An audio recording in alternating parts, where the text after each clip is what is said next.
Saludos, bendiciones. Qué gusto compartir con ustedes este espacio. Una vez más, en el módulo 3 vamos a tener hoy el análisis de una propuesta metodológica de interpretación, buscando que ya ustedes puedan ir encaminando hacia una ruta de eh, camino a la conceptualización, donde puedan desarrollar cada uno de los elementos que hemos estado revisando en los módulos anteriores. En esta propuesta metodológica, más que toda una propuesta híbrida, porque va a tomar recursos, elementos y principios de varios métodos de interpretación para poder aplicarlos a una conceptualización afinada.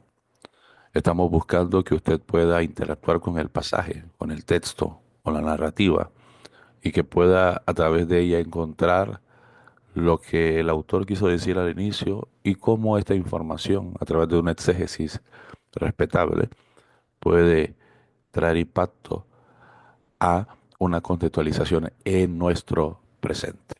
Veamos entonces, la propuesta metodológica abarca varios elementos. Antes de empezar, quiero destacar que en todo proceso interpretativo hay tres elementos importantes: la Biblia, el Espíritu Santo y la comunidad.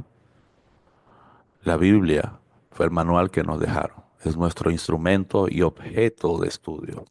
Y al ser nuestro instrumento y objeto de estudio, requiere ser tratada con respeto y reverencia. El Espíritu Santo nos guía, nos inspira, nos ilumina en el proceso, escuche bien, nos ilumina en el proceso de interpretación.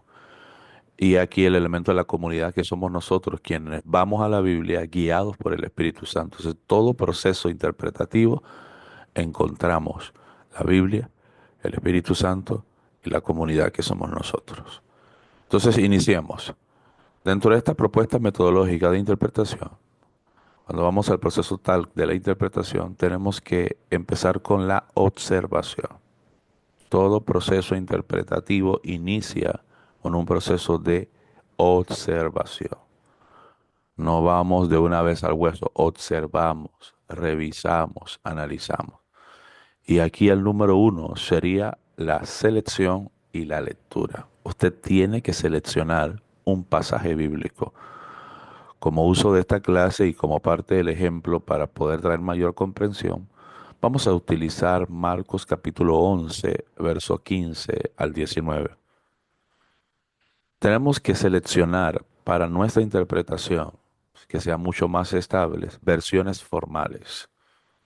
Hay versiones formales y versiones dinámicas. Las versiones formales, es decir, las versiones formales son las que no han tenido cambios en la historia, que se han mantenido en su interpretación o su versión antigua, es decir, la Reina Valera o la Jerusalén. Probablemente ya usted tiene a su mano alguna de estas. Las versiones dinámicas son las que sí han tenido cambios. Para procesos de interpretación es recomendable utilizar versiones más formales y tener las versiones dinámicas, llámese las Américas, llámese que son las dinámicas, la internacional, llámese algunas versiones de la King James, la amplificada, Dios habla hoy, esas son más cambiantes, pero las más formales, Reina Valera 60. Con esa seleccionamos y hacemos una lectura y las versiones dinámicas las tenemos como referencia cuando vayamos más adelante en el proceso de interpretación o de conceptualización. Es importante que este primer paso usted lo tenga bien claro y que lo pueda trabajar. Selección y lectura. Avanzamos entonces al segundo paso, definir el género de la unidad. En este caso vamos a trabajar con una narrativa histórica, una narrativa bíblica. Cada elemento, cada parte de la Biblia como tal, eh, se define en un género. Algunas son cartas, otros son géneros proféticos, poéticos, apocalípticos. En este caso particular, enfocados en el Nuevo Testamento, estamos frente a una narrativa bíblica, pero eso hay que comprobarlo. Aunque ya se los menciono previamente, eso tiene que sufrir una comprobación. El primer paso es la selección y la lectura, lo acabamos de ver. El segundo paso es definir el género de la unidad. En este caso estamos trabajando una unidad, una narrativa bíblica. ¿Cómo la comprobamos? Entonces vamos a estos pasos. Número uno, las acciones. Esto es importante. ¿Cuáles son las acciones que describe el pasaje? Eso nos da a entender automáticamente que tiene que ver con una narrativa. Tienen que haber acciones particulares al pasaje. ¿Quién se moviliza? ¿Quién está trabajando? ¿Qué están haciendo? ¿Están entrando o saliendo de un sitio? Eso nos habla de que es una narrativa. Número dos, los personajes. Cuando hablamos de los personajes, hablamos específicamente de los principales, los secundarios y los de relleno. En el pasaje que estamos leyendo, que me imagino que ya usted le dio su respectiva lectura, ya usted interactuó con el pasaje de Marcos, en este pasaje particular encontramos dentro de los personajes principales los protagonistas. ¿Quiénes son los protagonistas de este pasaje? Jesús, y aunque tal vez alguno no lo vea así, además de Jesús, los sacerdotes y los escribas son los personajes principales que son los que más se ven en el pasaje, son los que más destacan en el pasaje. Luego vienen los secundarios, que son importantes, se reducen un poquito, pero su papel no es principal, es un poquito más reducido, son importantes. En este caso, en este pasaje que usted leyó, usted recuerda que está Jesús en el templo, Jesús está poniendo orden en el templo. Los vendedores, los compradores y los cambistas.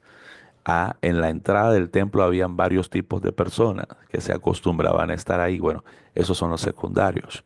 Ahí están ahí los vendedores, los que iban a vender, los que iban a comprar y los cambistas que estaban ahí que trabajaban otros elementos. Los de relleno son los personajes que ayudan a complementar el escenario narrativo. En este caso, los de relleno son todo el pueblo. Eso estaba lleno de gente que estaban yendo al templo y al llegar al templo, pues pasaban por este espacio, los atrios, por este espacio, la entrada del templo que se había convertido prácticamente en un espacio de mercadear algunas cosas para poder cumplir con los elementos eh, eh, propios de la cultura, de la religión y de los protocolos judíos en de esta fe.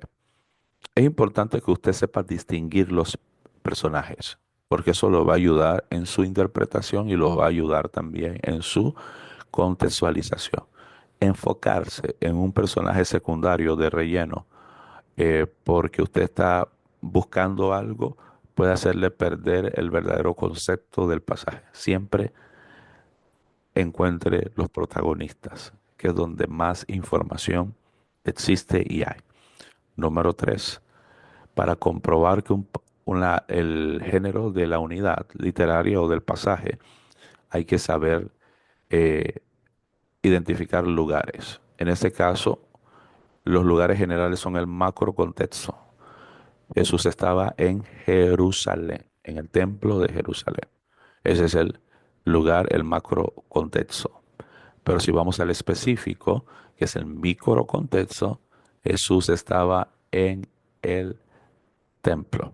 Entonces, eso nos ayuda a comprobar que es una narrativa bíblica, porque hay acciones, hay personajes y hay lugares. Vamos a llegar hasta aquí en esta primera parte, en este primer apartado. Por favor, complete las preguntas que se realizan en este módulo. Bendiciones.